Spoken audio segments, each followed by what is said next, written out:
Baik, assalamualaikum warahmatullahi wabarakatuh.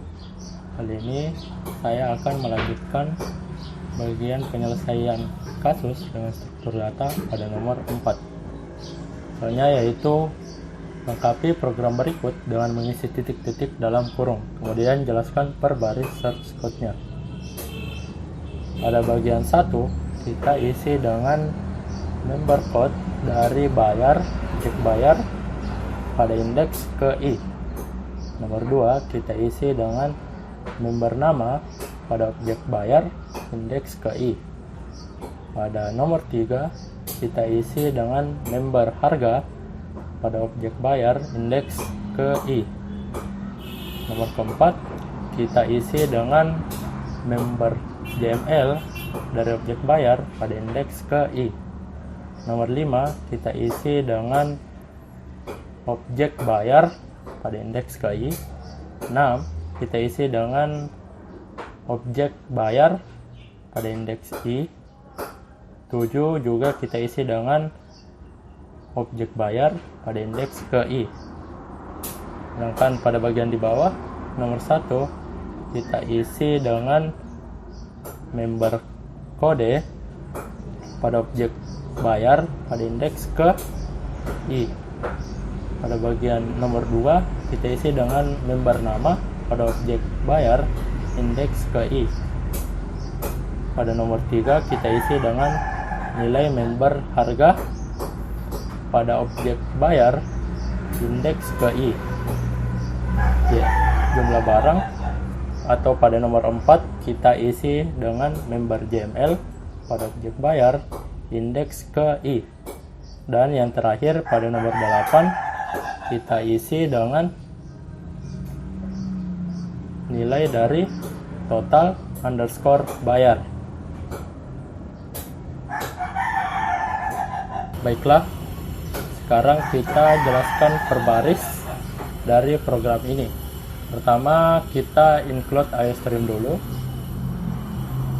Kedua, kita include Conio H. Nah, Conio H ini berguna agar si gauge ini dapat berjalan. Dan baris ketiga, kita gunakan using space std. Gunanya untuk dapat menggunakan kata-kata standar yang ada pada library IOStream seperti integer, struct, char, cout, dan cin. Kemudian kita masuk ke bagian fungsi main yang bertipe data integer. Di dalam fungsi main, kita deklarasikan I, N, total bayar sama dengan 0, total sama dengan 0 yang bertipe data integer. Kemudian kita deklarasikan tipe data barang yang merupakan tipe data struct, di mana isinya yaitu variabel kode yang bertipe data integer, variabel nama yang bertipe data char, variabel JML total yang bertipe data integer, serta variabel harga yang bertipe data integer juga. Dan objeknya yaitu bayar. Pada baris ke-14, kita menampilkan output masukkan banyak barang. Setelah itu kita masukkan nilai N. Pada baris ke-16, kita menggunakan fungsi perulangan, yaitu for. Misalkan kita memasukkan nilai N sama dengan 1. Jika I sama dengan 0 dan I lebih kecil dari N, yang tadi 1 ya, I lebih kecil dari 1, maka kita proses dulu. Apakah benar 0 lebih kecil dari 1? Benar. Maka kita menampilkan output, masukkan data barang ke I tadi kan sama dengan 0. Jadi 0 ditambah 1. Yang ditampilkan adalah 1. Kemudian pada baris 18, kita menampilkan output kode barang sama dengan, kita masukkan dulu nilai member kode pada objek bayar indeks ke 0. Kemudian pada baris ke-19 kita menampilkan output nama barang sama dengan, kemudian memasukkan nilai member dari nama pada objek bayar indeks ke 0. Kemudian pada baris ke-20 kita menampilkan output harga barang sama dengan, kemudian memasukkan nilai harga pada objek bayar indeks ke 0. Pada baris 21 kita masukkan jumlah barang. Kita menampilkan jumlah barang sama dengan, kemudian memasukkan nilai member JML dari objek bayar pada indeks ke 0. Pada baris 22 kita menampilkan nilai total pada objek bayar indeks ke 0 yang nilainya sama dengan nilai member harga pada objek bayar indeks ke 0 dikali dengan nilai member JML pada objek bayar indeks ke 0. Kemudian memproses total underscore bayar sama dengan total underscore bayar ditambah nilai member total pada objek bayar indeks ke 0. Nah, karena nilai benar maka dilanjutkan, kita naik satu angka. Nah, sekarang di sini nilainya 1. Jika I sama dengan 1, apakah 1 lebih kecil daripada 1? Jawabannya salah. Karena salah, maka ini sudah berakhir. Kita lanjut ke langkah selanjutnya. Pada baris ke-26 sama seperti pada baris ke-16, kita menggunakan fungsi perulangan for. Karena yang diinput tadi pada nilai n sama dengan 1, maka jika I sama dengan 0, maka I lebih kecil daripada n. Dalam hal ini 0 lebih kecil daripada 1. Karena benar, maka kita lanjut ke proses selanjutnya. Pertama, kita menampilkan output data barang ke nilai indeks I tadi sama dengan 0 ditambah 1, maka 0 ditambah 1 sama dengan 1, maka yang akan ditampilkan nanti sini adalah 1. Kemudian menampilkan output kode barang sama dengan nilai member kode pada objek bayar indeks ke 0. Selanjutnya kita menampilkan output nama barang sama dengan nilai member nama pada objek bayar indeks ke 0. Nah, pada baris 30 kita menampilkan output harga barang sama dengan dan menampilkan nilai harga pada objek bayar indeks ke 0. Pada bagian 31 kita menampilkan output jumlah barang sama dengan dan menampilkan nilai member JML pada objek bayar indeks ke 0. Pada baris 32 kita menampilkan output di mana keterangannya total jumlah per barang sama dengan, kemudian menampilkan nilai member total pada objek bayar indeks ke 0. Nah, karena selesai, kita lanjut lagi naik satu angka. Jadi kita ganti di sini ya, kita ganti 0 jadi 1. Apakah jika 1 lebih kecil dari n,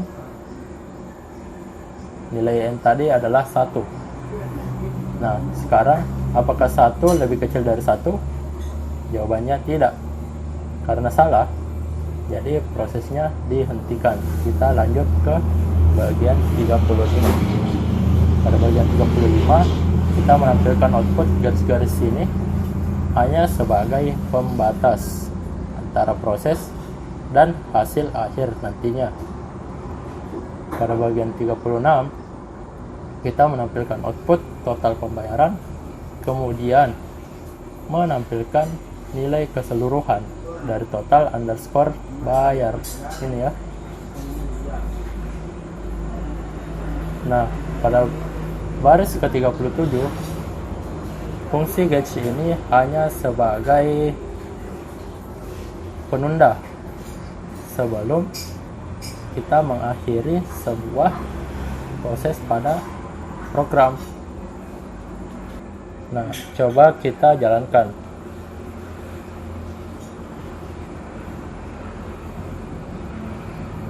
Pada bagian pertama, kita masukkan banyak barang, yaitu menginput nilai N. Misalnya saya menginput nilai N sebanyak 2. Nah, kenapa bisa begini? Karena pertama, kan nilainya harus 0, I sama dengan 0. Apakah I atau 0 ini lebih kecil daripada 2? Jawabannya benar. Maka kita masuk ke proses percetakan. Pada bagian ini kita menampilkan output, masukkan data barang ke I ditambah 1. Karena I nya sama dengan 0, maka 0 ditambah 1 sama dengan 1. Nah, selanjutnya pada baris ke-18 kita memasukkan kode barang, yaitu masukkan nilai kode pada objek bayar indeks ke 0. Misalnya saya masukkan kode 1. Nah, selanjutnya kita enter, lalu masuk ke bagian menginput nama barang. Nah, barang di sini merupakan tipe char. Jadi yang dimasukkan sini maksimal sebanyak 30. Contohnya saya memasukkan Indomie goreng. Enter.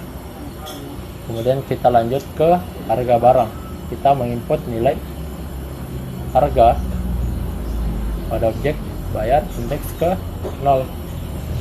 Di sini saya tulis 2.500.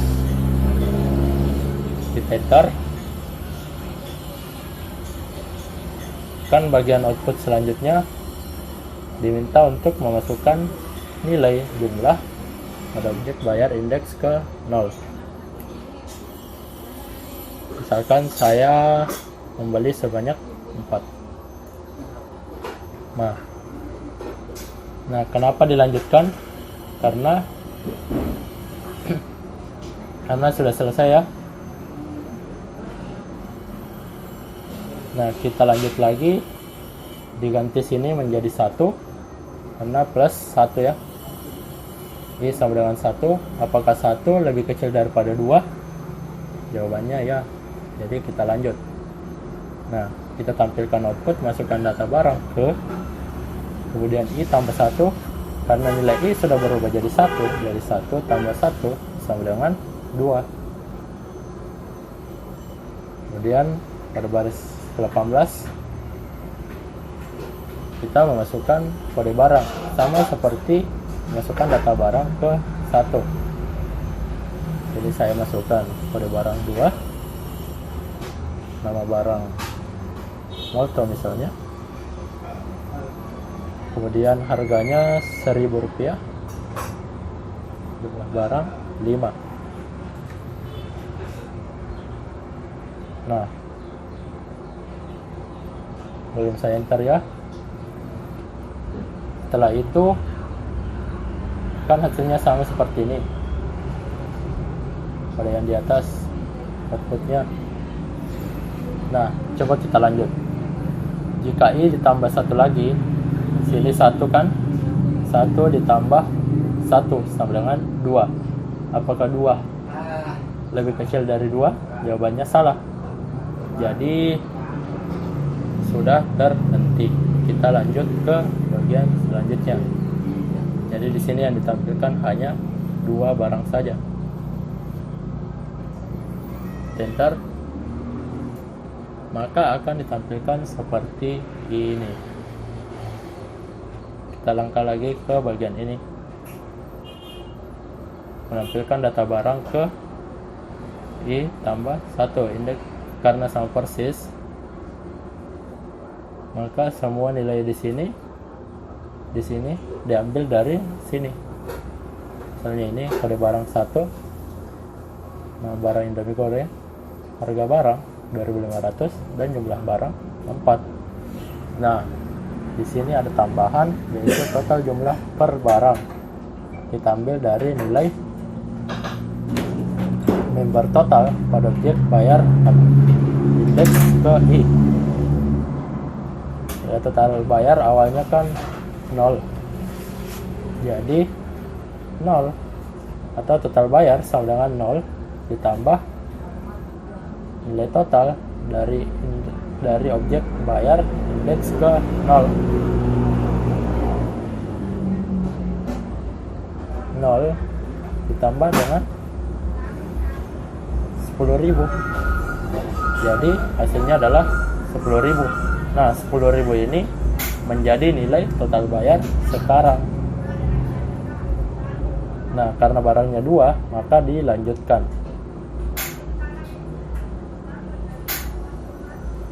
Pada data barang kedua, kita ambil lagi dari yang di atas. Pada barang 2, nah barang moto, harga barang 1.000 dan jumlah barang 5. Total jumlah per barang itu bayar total dari objek bayar indeks ke 1. Nah 10.000 ini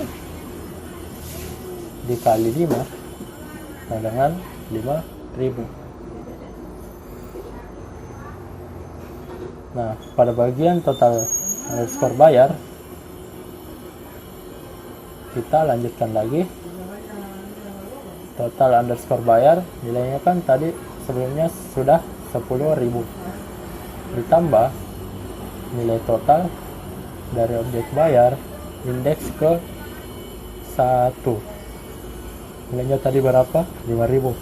Jadi 10.000 ditambah 5.000 sama dengan 15.000. Jadi segitu. Nah fungsi gauge ini ya seperti ini. Kita menekan apa saja, misalnya saya tekan enter, maka proses sudah berakhir. Demikian pemaparan materi dari kelompok kami mengenai penyelesaian suatu kasus dengan struktur data. Lebih kurangnya mohon dimaafkan. Apabila ada saran maupun pertanyaan, boleh tulis di kolom komentar. Wabillahi taufiq wal hidayah. Wassalamualaikum warahmatullahi wabarakatuh.